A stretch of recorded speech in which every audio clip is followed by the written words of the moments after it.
Salut à toi et bienvenue sur CryptoPoint.fr, j'espère que tu vas bien. On est aujourd'hui l'émission du 9 décembre 2021. Il s'est écoulé pas mal de temps depuis la dernière vidéo, il s'est passé pas mal de choses dans le monde des crypto-monnaies. Je suis désolé, j'avais une période d'examen cette semaine et je n'ai pas pu faire de vidéo et être trop présent sur les réseaux sociaux. On va donc regarder dans la vidéo d'aujourd'hui les 10 premières crypto-monnaies et leur évolution au cours des 7 derniers jours, le CryptoFair Grid, la map des crypto-monnaies, le tweet du jour. On va regarder et on va reparler un peu de la vidéo que j'ai fait sur les métaverses en fin de semaine dernière. Et on finira par l'analyse du BTC face au dollar, du CSSB face au dollar et de l'Ethereum face au dollar qui a fait l'objet du tweet du jour. Avant de commencer, n'hésite pas à laisser un petit pouce bleu, un petit commentaire et à t'abonner à la chaîne si ce n'est pas encore fait. On va tout de suite pouvoir commencer. Au niveau du CoinMarketCap des 10 premières crypto-monnaies, on voit que globalement, ici, on est dans le rouge. On a quand même le Terra Luna qui s'est mis ici à la 10e place. Je ne m'y attendais pas. Il n'était pas à la 10e place la dernière fois qu'on a regardé, avec un plus 4,92% au cours des 7 derniers jours. Un BTC qui retourne en dessous des 50 000 dollars. On l'avait pas forcément prévu sur la chaîne, mais on va voir que c'est pas plus mal et que ce qu'il a fait est plutôt propre. Un Ethereum au niveau des 4100 dollars, le BNB au niveau des 572 dollars. Le crypté Grid, vous vous en doutez, est dans le fear, bien entendu. On était dans l'extrême fear, je crois, il n'y a pas si longtemps. On est vraiment ici dans le fear et non pas dans l'extrême. Donc c'est quand même positif dans l'histoire. On a du coup un niveau de crypto Grid qui stagne, bien sûr, dans les niveaux d'extrême peur et dans les niveaux de neutre, sans arriver, bien sûr, au niveau de neutre. On reste ici autour de 28, 29, 30. Voilà, globalement, au niveau de la même crypto-monnaie, vous vous en doutez aussi, on voit qu'on est ici dans l'intégralité dans le rouge. Ça fait peur. On voit qu'il y a le sang qui coule au niveau des marchés. C'est normal que le marché a peur. C'est normal que le marché et incertain. Le BTC qui tantôt remonte au niveau de 50 000, qui tantôt rebaisse en dessous des 50 000. On ne sait pas trop comment ça se passe.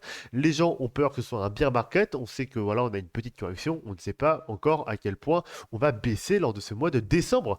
On en avait parlé plus tôt dans la chaîne YouTube. Et bien entendu qu'au mois de décembre, voilà, souvent les cours avaient tendance à baisser, notamment avant l'arrivée des fêtes, etc. Et que souvent, au niveau des crypto-monnaies, le cours revient dans le vert, normalement au niveau de janvier. Après, vu que lors de ce bull run là, on a un peu défié les statistiques, c'est possible que ce soit un peu différent de comme d'habitude, tout simplement.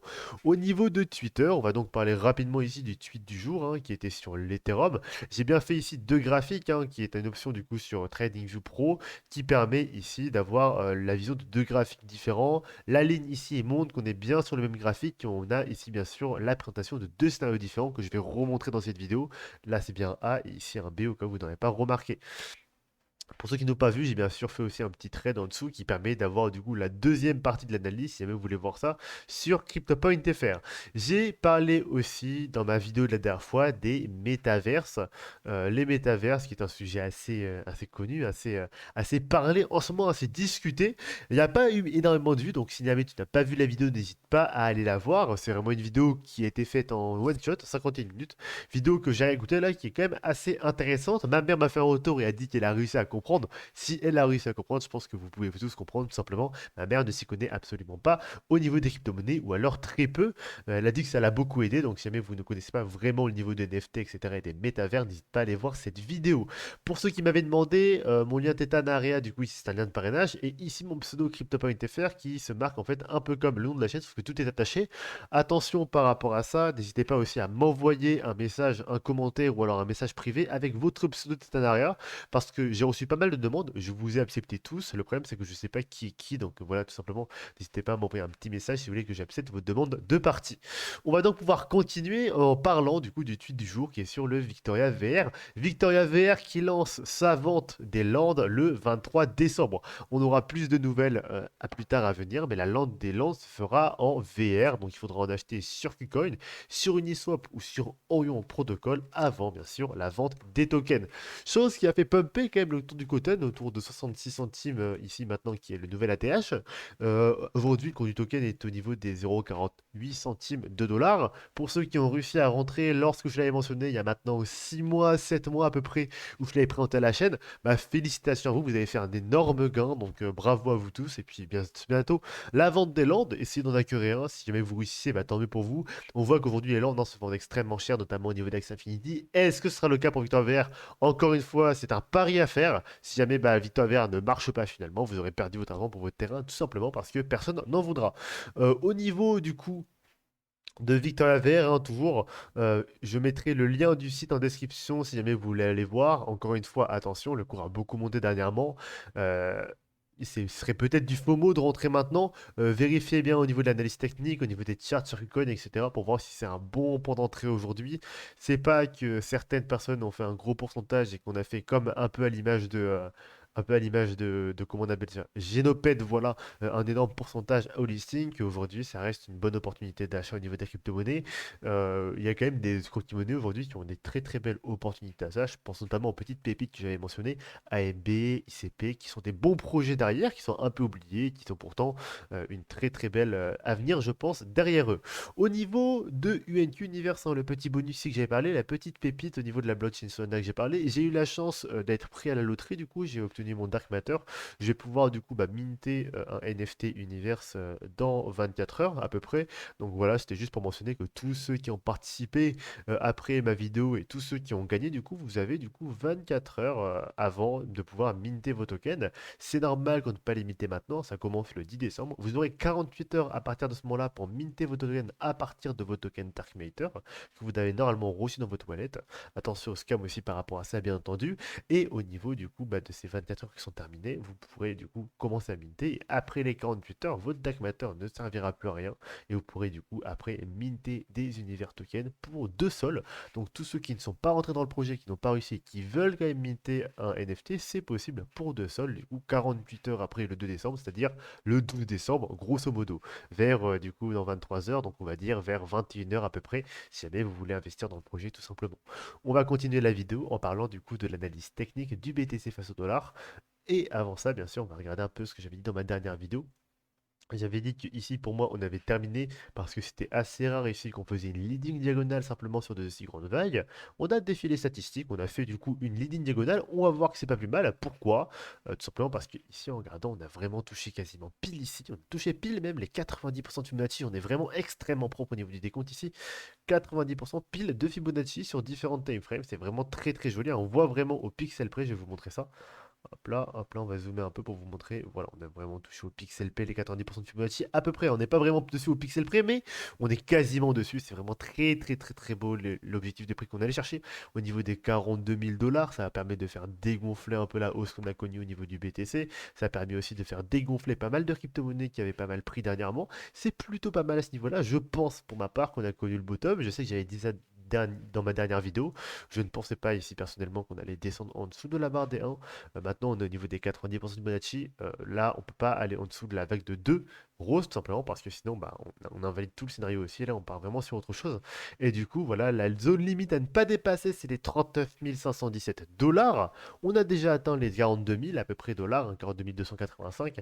Je pense en tout cas que ici, on a vraiment atteint notre bottom. On voit le volume qui commence ici à se réveiller un peu par rapport à la dernière fois. Au niveau du RSI, on voit qu'on a vraiment atteint des points bas ici au niveau de 9 de RSI. On est vraiment venu très très bas au niveau du RSI. On est remonté instantanément ici. On fait une petite divergence haussière ici entre ici et ici. Petite divergence baissière, pardon. C'est normal qu'on redescend un peu. On est déjà revenu au niveau des 30. Donc voilà, un petit rebond au niveau des 30. Et c'est reparti. On va regarder en daily pour voir à peu près comment c'est au niveau aussi du RSI. En daily, on voit qu'on est descendu extrêmement bas. Attention, on a un petit M qui a l'air de se former ici. On peut descendre légèrement plus bas, en dessous de 90%, c'est bien sûr possible au niveau des stats. Mais attention par rapport à ça, encore une fois, on ne peut pas dépasser ici la zone des 39 517 dollars. Ça invaliderait ici le scénario haussier et ça ferait partir sur complètement autre chose. Je mentionne aussi, attention, qu'on peut très bien partir sur une 1, 2, 3, 4 et 5. Et du coup, tracer ici notre vague de 2. Je n'y crois pas personnellement. Ça mettrait la limite ici au niveau des 28 000 dollars à peu près.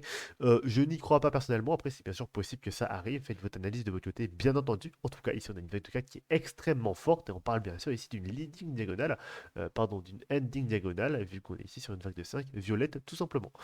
On va regarder ici, bien sûr, on tombe au niveau des 32 RSI. On peut remonter dessus ou alors dépasser légèrement pour remonter. Ce serait pas plus mal ici de refaire un petit excès vers le bas et de nous faire une belle divergence haussière, hein. On voit vraiment qu'ici, on a une divergence haussière qui est en formation. Plus bas, plus haut, plus haut, plus bas. C'est vraiment très joli de voir ça ici. Donc ça ne me dérangerait pas de voir le RSI qui descend un peu plus et remonte ensuite pour faire une belle divergence haussière à ce niveau-là et repartir de plus belle pour le BTC. On voit, avant de terminer dessus, hein, qu'on a ici une belle compression. Hop là. On a ici qui a mis une belle compression au niveau du BTC qui s'est un tout petit peu déchargé à ce niveau-là. On attend peut-être un déchargement ensuite vers le haut qui serait aussi très joli par rapport à ça. Au niveau des moyennes mobiles, on voit ici qu'on a, hop là, Au niveau des codes couleurs, je sais plus trop laquelle est laquelle. On va regarder un peu. Donc ça, c'est la 50 ici, hein. Donc on a vraiment la 50 qui repasse au-dessus de la distance. On a fait une Golden Cross. Donc voilà, on attend vraiment la chose qui remonte vers le haut maintenant. Au niveau du BTC, ça ferait vraiment très plaisir de voir ça. Après, encore une fois, attention, on arrive au niveau des fêtes. On est le 9 décembre, bientôt le 24, bientôt le 1er janvier. Il est possible qu'on consolide un peu à ce niveau-là avant de repartir to the moon pour le BTC. Objectif de prix qui reste ici pour ma part, je pense à 111 000 dollars à peu près. On va reparler de ça un peu plus tard, une fois qu'on aura terminé, bien sûr, correctement cette vague de 4 au niveau du BTC. Au niveau du CHSB, voilà, j'avais aussi montré globalement dans ma dernière vidéo que je pense qu'on ferait une flat, hein, ici en A, B et C, ou alors, bien sûr, dans des cas plus rares, il était possible ici qu'on fasse quelque chose qui est extrêmement fort ici, et ensuite qu'on redescende pour faire en fait une flat étendue à ce niveau-là, donc soit une running, soit une flat étendue. Ici, on est clairement parti sur, au niveau du CHSB, on est clairement parti sur le scénario ici. Alors, je vais vous montrer ça un peu plus précisément. De la flat et tendu au niveau du BTC. Même de la zigzag, je crois. On va revérifier ça très rapidement. Oui, pardon, autant pour moi, on est vraiment ici arrivé sur une zigzag. On a touché ici la zone des 0,666 pour notre vague de B. Je ne prends pas en compte la gigamèche, hein. Si je la prends en compte, on a vraiment ici atteint nos objectifs de prix qu'on attendait au niveau ici des 123,6. Donc, est-ce que c'est une zigzag? Voilà, pour ma. Est-ce que c'est une flat ou une zigzag? Pour moi, oui, on a vraiment ici une extension au niveau de la vague de A. On a vraiment 5 vagues. En tout cas, j'ai pas réussi à décompter ici, mais voilà, il semble avoir quand même beaucoup de vagues. Donc voilà, on peut décompter que c'est une zigzag, mais on peut aussi décompter que ce soit une flat avec ici la zone des 123,6 au niveau de la profondeur de figure. On peut compter du coup que c'est une flat en fonction de l'école dans laquelle on est. Moi, je vais compter ça comme une flat parce qu'au niveau du décompte, ça me semble un peu plus propre. On peut même penser ici que c'est une WXY, pourquoi pas. Après, ça me semble un peu fort au niveau de la vague de A. Le seul problème, en fait, pourquoi j'arrive pas à me décider, c'est que j'arrive pas à décompter de la vague de A tout simplement. Et franchement, ouais, j'ai un peu la flemme, moi je vous avoue, de décompter des vagues aussi petites ici. C'est vraiment ici, vraiment minuscule. Donc si jamais vous voulez, si jamais vous voulez vous amuser à le faire, faites-le. Moi ça me semble assez complexe à décompter, ça me prendrait un peu de temps, donc voilà, j'ai pas envie de le faire en vidéo, je vais vous le dire clairement. Donc pour ma part, là on a vraiment une A, une B, en tout cas une C. J'arrive à le décompter comme ça. On peut, attention, hein, c'est pas terminé, on peut descendre plus bas ici au niveau de la vague de 4. C'est bien sûr probable à ce niveau-là. Euh, on a ici une vague de 3 ici qui se termine à ce niveau-là au niveau des 0,60 centimes dollars à peu près. Il est possible qu'on fasse une petite extraction vers le bas encore une fois pour venir vraiment presque faire un double bottom au niveau de la vague de 3. C'est possible pour venir ensuite repartir vers le haut. Ou alors on termine ici notre joli flat ou zigzag, voilà, en fonction de comment vous décomptez la vague de A, pour venir tracer du coup notre vague de 5 en impulsif par la suite. Au niveau de la vague de C, on voit qu'on a pile touché ici les 78,6, hein, ça reste un très très bon point de bottom pour notre vague de 4. Donc, est-ce que le bottom est connu? On ne sait pas encore. Tout ce que je vois ici, c'est qu'on a quand même pas mal de volume ici à l'achat qui commence à revenir pour notre ami le Swissborg. Au niveau du RSI, on va regarder ensemble ce qui se passe aussi. Bien entendu, au niveau du RSI, on voit qu'on est ici descendu assez bas. On a fait ici notre jolie petite... alors, on a fait ici un joli petit golden... un joli petit, pardon, divergence haussière à ce niveau-là. Donc c'est vraiment pas mal à ce niveau-là. On a vraiment des bons indicateurs ici pour repartir vers le haut au niveau du Swissborg, hein. C'est quand même une assez grosse divergence haussière à ce niveau-là. On voit ici qu'on enchaîne. Hop là, je vais regarder ça. Non, non plus. Ouais, on voit ici qu'on enchaîne à ce niveau-là aussi, une divergence haussière, hein, clairement, ici, ici et ici. Plus bas, plus haut, plus haut, plus bas. Voilà, divergence haussière aussi à ce niveau-là. On enchaîne vraiment pas mal de divergences ici. On n'a toujours pas atteint la zone des 70 au niveau de notre petit CHSB. Attention, on a quand même des conformations bizarres ici au niveau du récit qui commencent à se former. Voilà, c'est quand même des choses qui peuvent montrer qu'il y a une petite baisse à court terme à cet endroit-là. On aurait globalement ici, si on repart, une 2, une 3 ici. Du coup, sans compter ici la mèche, la giga mèche ici qui arrive à cet endroit-là. Et ensuite, une A, une 2, une 3, donc une 4 qui est en train de former, et ensuite une 5 qui repartirait vers la hausse. On est aussi sur quelque chose comme une leading diagonale à ce niveau-là. Attention, c'est quand même des figures complexes pour les plus débutants d'entre vous, c'est quand même des figures complexes. J'ai l'impression de parler un peu dans ma barbe ce soir, donc je sais pas si vous avez compris tout ce que je disais, mais globalement, voilà pour notre CHSB. Je récapitule un peu, hein, donc globalement, ici, je suis haussier à moyen long terme à cet endroit-là. Je pense qu'on atteint le bonhomme, mais c'est possible, attention, qu'on atteigne quand même des zones un peu plus basses ou qu'on consolide à ce niveau-là pour le CHSB en attendant le début du mois de janvier et la nouvelle année.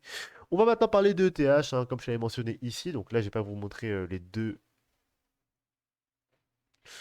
Hop là, est-ce que je vous montre les deux est-ce que je vous montre les deux graphiques? Je pense pas que ce soit très utile. On va quand même le faire, hein. Écoutez, on va quand même le faire ici. Non, ce sera un peu complexe ici de le faire en vidéo. On va du coup faire ça seulement avec un seul graphique ici. On a vraiment ici le scénario A que je vous ai montré du coup dans mon point Twitter. Le scénario A, du coup, en fait, les deux scénarios sont aussi, c'est juste qu'il y en a un qui est assez bizarre, mais qui est probable, même si normalement c'est pas possible qu'on ait une ending ou une ligne diagonale au niveau de la vague de 3. Je remets le contexte hein, pour ceux qui ne se souviennent plus, ça fait longtemps qu'on n'a pas vu l'Ethereum. On est vraiment ici sur une. Bon, j'ai pas un peu j'ai pas clean de graphique, je suis désolé, il est un peu sale. Mais globalement, on est sur une A, B et une 3 ici en blanche qui est énorme. La vague de 3 qui se compose en 5 vagues en violette. A, B, 1, 1, 2, 3, 4 et 5. Pardon, on est actuellement ici en train de tracer la vague de 3 en violet. Vague de 3 en violet qui se sous-décompte aussi en 5 sous-vagues ici en rose. 1, 2, 3, 4 et 5. On est en train de tracer actuellement la troisième vague rose. Et si jamais ici je rezoome au niveau de cette fameuse troisième vague rose, on est ici actuellement en train de tracer la troisième vague de la troisième vague rose si on s'en tient vraiment à ce graphique-ci. Attention bien sûr, j'avais du coup mentionné dans ma première analyse ici qu'il est possible qu'on aille un peu plus haut ici au niveau de notre cher Ethereum pour tracer notre vague de 3 en jaune. Vague de 3 en jaune qui se formerait ici jusqu'à la zone des 61,8, je le pense, 168, pardon, je le pense, des 6364 dollars avant de rechuter ici pour notre vague de 4. Attention aussi, bien sûr, par rapport à ça, pour moi, on a vraiment une jolie extension ici, donc une 1, une 2, une 3, une 4 et une 5 qui va se former. Ça montre aussi, pour être plus visuel, hein, bien sûr, une 2, une 3, une 4 et une 5 à cet endroit-là. Voilà, j'ai pas changé de couleur, je vous montre que très rapidement. Le deuxième scénario pour l'Ethereum, ce serait notre cher 1, 2, 3, ici. 4 à cet endroit-là, on arrive vraiment à décompter une A, une B et une C pour ensuite remonter au niveau de la 5. Pourquoi j'ai mis des objectifs aussi faibles pour le deuxième scénario? Déjà parce que on est, je le rappelle, sur une vague de 3. À part si je me suis trompé dans mon décompte, hein, c'est possible, ça fait longtemps que je ne l'ai pas revérifié. C'est possible que je me suis trompé par le passé, je ne sais pas quand je l'ai fait, j'étais peut-être moins expérimenté que maintenant. À revérifier donc, mais si jamais on est bien ici dans une vague de 3 roses, on est vraiment ici dans le cas où on ne devrait pas avoir en fait pour une vague de 3 de leading ou de unleading diagonale. Or là on a bien une 4 qui vient péter ici complètement la racine de la 1. On est totalement ici dans le cas d'une leading ou une diagonale, ce qui n'est pas possible normalement pour la vague de 3. Donc si on est, à part dans le cas où on est dans une plus petite sous-vague et donc dans une vague de 1 ici, ce qui serait quand même une 3 ici en gros, ce qui serait phénoménal et je n'y crois pas, on ne devrait pas pouvoir faire ça. Mine de rien, si jamais vous pensez qu'on fait ça, on va regarder ici l'objectif de la 5. On voit que la 3 est vraiment faible ici. On a atteint à peine ici les 5% de Fibonacci. Je crois qu'on est même légèrement en dessous. Et donc on a vraiment ici une vague de 5 qui, pour ma part, devrait être aussi extrêmement faible. On n'aurait aucune raison ici pour la vague de 5 de monter au niveau ici de 8700 dollars, tout simplement parce que voilà, on a une vague de A qui est une vague de 1 qui est très faible. Faible redescente, ou redescente moyenne, à peu près au niveau de 50%. Vague de 3 qui est très très faible. Hop là, une vague de 4 qui est aussi moyenne au niveau de la correction. Et pourquoi pas ici atteindre la zone des 61,8 au niveau des 5543 dollars. Ou alors, en étant optimiste, les 100% au niveau des 6770 dollars. Ça m'étonnerait qu'on aille plus haut si jamais on est dans une deuxième configuration au niveau de l'Ethereum. Moi, comme je t'ai dit, hein, je privilégie ici la première configuration. Si je le rappelle encore une fois, on est vraiment ici dans cette vague 3 en rose. Tout simplement parce que bah, la deuxième configuration ne devrait pas être possible pour Ethereum. On va regarder très rapidement ici au niveau du RSI encore une fois. On va être très rapide aussi, encore dessus. On voit ici qu'on a une belle divergence haussière au niveau du RSI avec une giga baisse ici. Et ici, une vague très haute par rapport à la baisse, alors que ici on est vraiment très bas par rapport à la deuxième vague ici. Donc, on a vraiment la formation ici d'une jolie divergence haussière à court terme. Pourquoi pas repartir vers le nord pour notre cher Ethereum très prochainement. On a d'ailleurs l'Ethereum hein, qui se bat bien contre le BTC actuellement. Un Ethereum qui continue dans son train de haussière, alors que le BTC pour le moment est plutôt baissier jusqu'à nouvel ordre. On ne sait pas encore s'il va consolider, on ne sait pas s'il va aller plus bas. Donc pour l'instant, le BTC reste baissier, alors que l'Ethereum, ici, dans les deux scénarios que j'ai montrés, est vraiment dans une configuration plutôt haussière pour sa part, même si à court terme, ici, on a légèrement baissé au niveau de l'Ethereum. Voilà, la vidéo est terminée. J'espère qu'elle vous a plu, qu'elle vous a aidé. Je sais qu'elle a été un peu longue, mais j'ai pas fait de vidéo cette semaine encore, donc je voulais faire une vidéo assez complète et plus complète que d'habitude. Voilà, j'espère que vous avez tout compris ce que je disais, même si je parlais quelques fois dans ma barbe. La prochaine vidéo, alors honnêtement, je sais pas si j'aurai le temps d'en faire une en fin de semaine. J'ai encore des examens la semaine prochaine. Il faut que je révise absolument ce week-end. En plus, j'ai des événements ce week-end aussi qui se passent en famille, donc je ne sais pas si j'aurai le temps de faire une vidéo. Donc si j'ai le temps, la vidéo sera tournée dimanche. Si j'ai pas le temps, on se retrouvera normalement lundi pour une prochaine vidéo sur CryptoPoint.fr. Voilà, en attendant, passez une excellente soirée. Il est 20h41 à l'heure où je tourne cette vidéo. Et moi, je vous dis à plus tard sur CryptoPoint.fr, donc soit ce week-end, soit la semaine prochaine.